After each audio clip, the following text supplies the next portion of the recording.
Bonjour, je suis Elisabeth Laville et j'ai créé il y a 28 ans le premier cabinet français de conseil en développement durable et en stratégie d'impact qui s'appelle Utopie.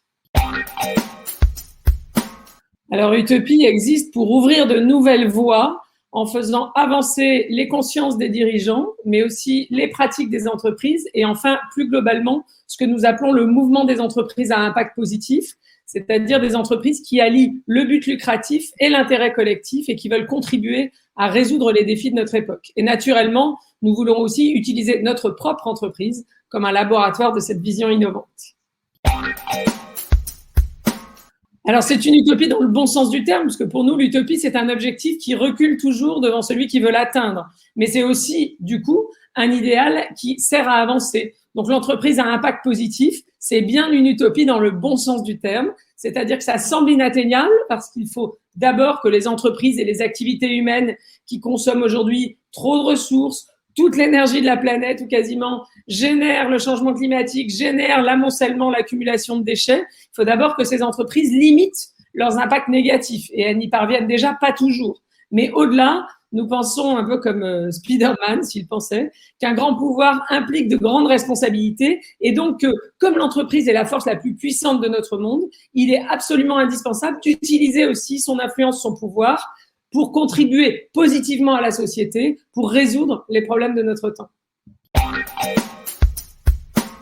J'ai entendu un jour que Mère Teresa, quand on lui demandait pourquoi elle avait consacré sa vie aux autres, répondait en fait qu'elle n'avait fait cela que pour elle-même. Et Anita Roddick, la fondatrice de The Body Shop, qui m'a beaucoup inspirée au début d'Utopie et que j'ai eu la chance de bien connaître, disait la même chose. Donc, sans faire plus de parallèles que ça entre ces deux femmes extraordinaires que j'admire et moi, j'ai tendance à répondre la même chose, à savoir que je me suis engagée dans cette voie en cherchant la mienne, au fond de voie, parce que c'est la seule chose qui avait du sens à mes yeux. Alors, c'est un peu difficile de faire des prévisions sur le monde du travail désormais, quand on voit la façon dont il a été bouleversé en quelques mois, comme personne n'aurait osé le prédire. Cela dit, je pense que la crise accélère des tendances de fond qui étaient déjà là et déjà émergentes, et notamment la quête de sens au travail pour les jeunes générations. Là, se fait le lien avec la raison d'être, et d'ailleurs, pour les moins jeunes générations aussi, en vrai.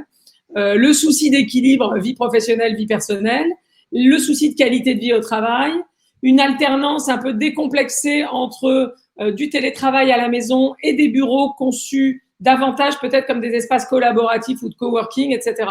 Donc, toutes ces tendances-là vont être structurantes pour le monde du travail demain. Mon message, c'est faites-vous confiance, même si on vous prend pour un ou une utopiste, puisque nous, moi, c'est comme ça, en fait, un peu par provoque, parce qu'on m'a dit c'est très sympa votre vision, mais c'est un peu utopique, que j'ai choisi ce nom-là pour Utopie. Mais dites-vous que si vous percevez quelque chose qui est important pour vous, il y a en réalité de grandes chances pour que ça le soit aussi pour beaucoup, beaucoup d'autres gens.